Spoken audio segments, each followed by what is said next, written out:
የዚህ ፊልም ዋና ባለ ታሪክ ቤቢ የሚባል ሲሆን አሁን ካለበት የወንጀል ህይወት ነፃ ወጥቶ ከሚወዳ ልጅ ጋር በነፃነት መኖር ብቻ ነው የሚፈልገው። ነገር ግን ይህኛው ህይወቱ በቀላሉ ሊፋታው አልቻለም።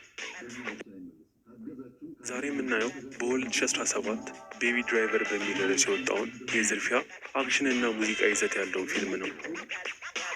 አንድ ነገር ብቻ ግን ከእናንተ እንፈልጋለን እና እሱም ብቻ ተባበሩ።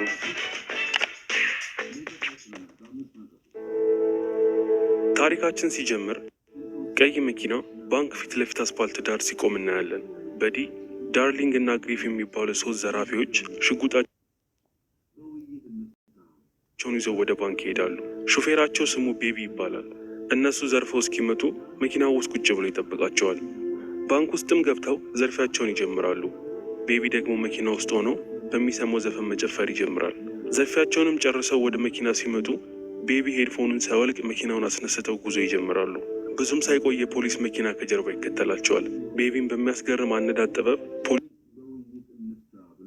ፖሊሶቹን ያመልጣል። ነገር ግን ፖሊሶቹ በሄሊኮፕተር የሚመጡበትና ከላይ ሆነው ይከታተሉታል። አንድ ድልድይ ውስጥ ሲገባ ግን የእሱ አይነት ሌላ ሁለት ቀይ መኪኖች ያገኝና ከእነሱ ጋር በመቀላቀል ፖሊሶቹን ይሸውዳቸዋል። ፓርኪንግ ውስጥ የሚገቡና መኪና ቀይረው በሌላ መኪና ያመልጣሉ።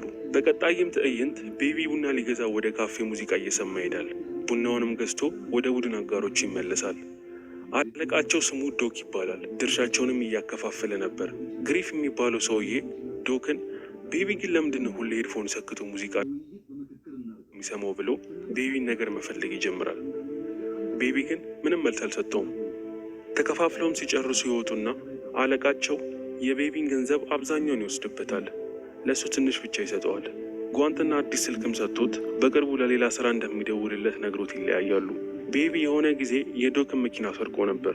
የእሱን ዕዳ እየከፈለ ስለሆነ ነው ከሰራው ስራ ላይ ትንሽ ብር ብቻ የሚደርሰው። ከዶክም ጋር የተዋወቀው በዚህ ምክንያት